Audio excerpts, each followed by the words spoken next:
Good morning. Today is currently Sunday, November 12th, also known as Modern Warfare 3 launch weekend. I gotta tell y'all something, man. I forgot how crazy, I forget every single year, right? How crazy the content grind is, like, on launch weekend.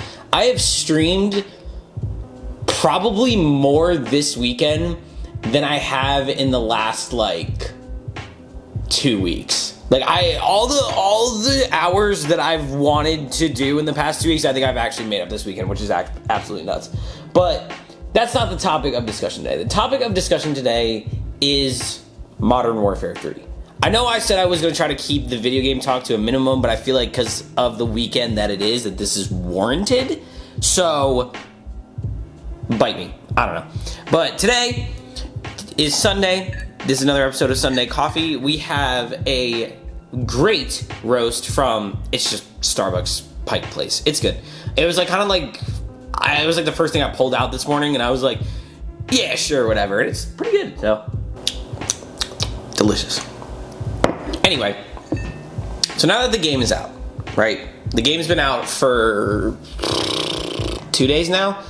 2 days. I think I've put about 5, 10, probably close to 20 hours into it so far, because I played early because, like, the whole New Zealand thing, I did that because I wanted to play early and because I didn't want to wait up till midnight and whatever, right? I'm old. Leave me alone. But honestly, there's a lot of good about the game, but there's also a lot of bad. And I think that the reason that there is a lot of bad, in the sense that there is a lot of bad in the game, is because of the timeline. So if, for those of you who didn't see it, Sledgehammer released an article a couple of days ago basically talking about, like, oh, like, the, like, Activision and Infinity Ward and stuff like that. And honestly, like, the more that I see come out of why things are the way they are in Call of Duty is basically all just down to executives. Like, it's no shock that executives do not care about the player base. That's not to say that every single publisher is like that. It's just most of them, especially Activision. So for what the game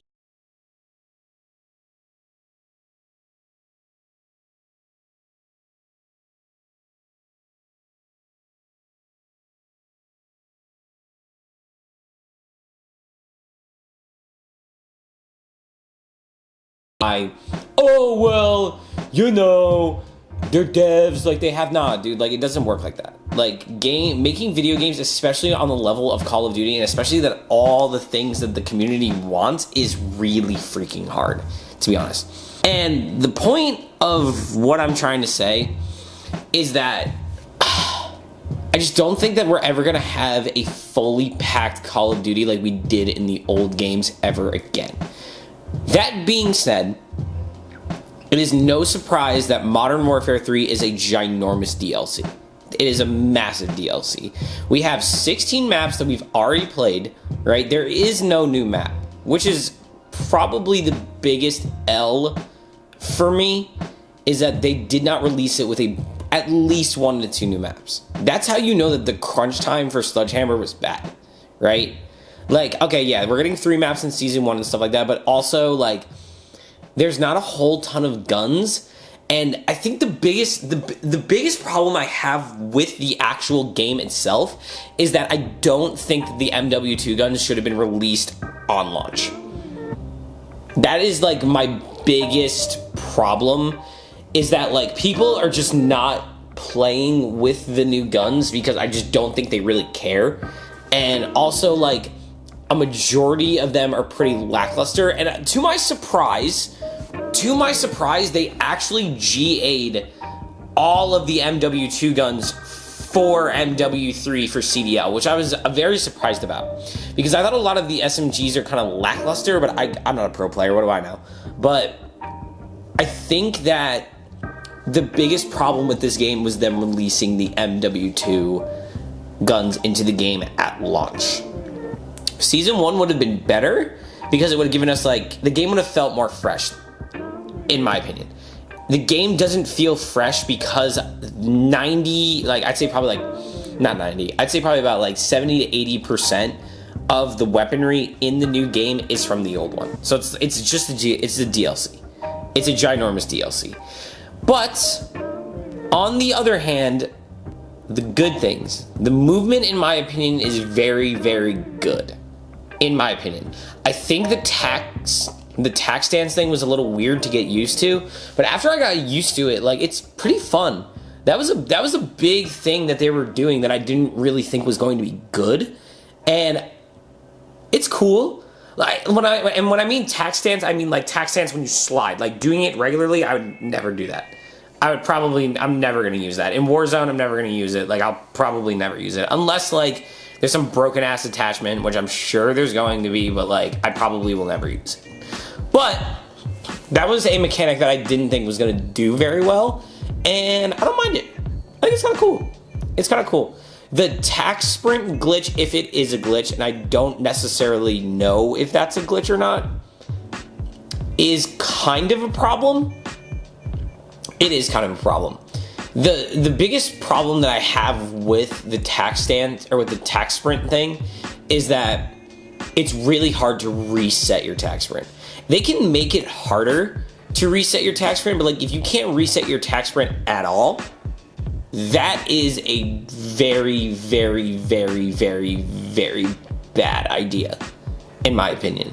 Like, the movement is good, don't get me wrong. I think the biggest problem is the tax sprint thing. Like, it feels clunky sometimes. Like, the animation is weird. Like, to reset, you have to dolphin dive and stuff. And I don't know, dude. I think they'll fix that. But again, the game is a massive DLC. Huge DLC. And the one thing that I think I hate the most that the community is doing this time is they're like, oh, the movement is exactly like Modern Warfare 2019. It isn't even close to MW 2019. MW 2019, as I like to call it, was the crackhead COD. And I loved, and don't get me wrong, I loved MW 19 before all the keyboard warriors get in the comments. They're like, oh, it's a skill issue. No, I loved MW 2019. MW 2019 was awesome except for the maps. Literally, like, I feel like we have the reverse problem this time, right? Like, we have the movement, the maps are decent because we've played them all before, but we have no new maps, and the guns kind of suck.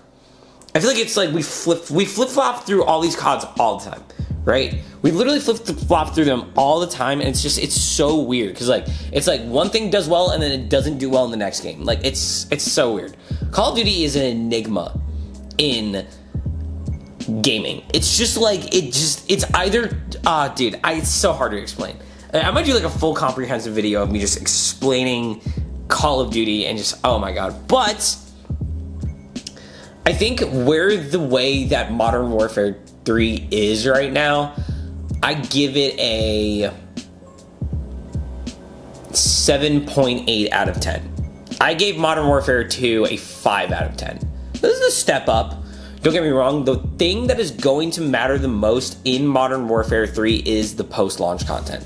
The post-launch content for every single COD except for Black Ops Cold War, and the Haunting of Verdansk has been beyond lackluster, in my opinion.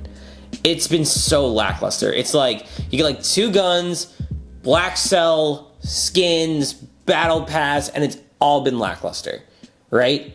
The thing that I'm excited for is that all of the seasons for this game are technically recycled content, but we're getting guns from all the Call of Duties for the Call of Duty anniversary. That's kind of cool. I think like having kind of like a little throwback game that feels modern is a good angle. It's going to matter on how they execute it, but I don't know. We'll see. But it is Sunday. Thank you guys for being here. Appreciate it. Appreciate all the love on all the videos and stuff like that. I'm going to be grinding in this new game. Make sure you guys check the live stream out. And yeah, happy Sunday. I love you guys.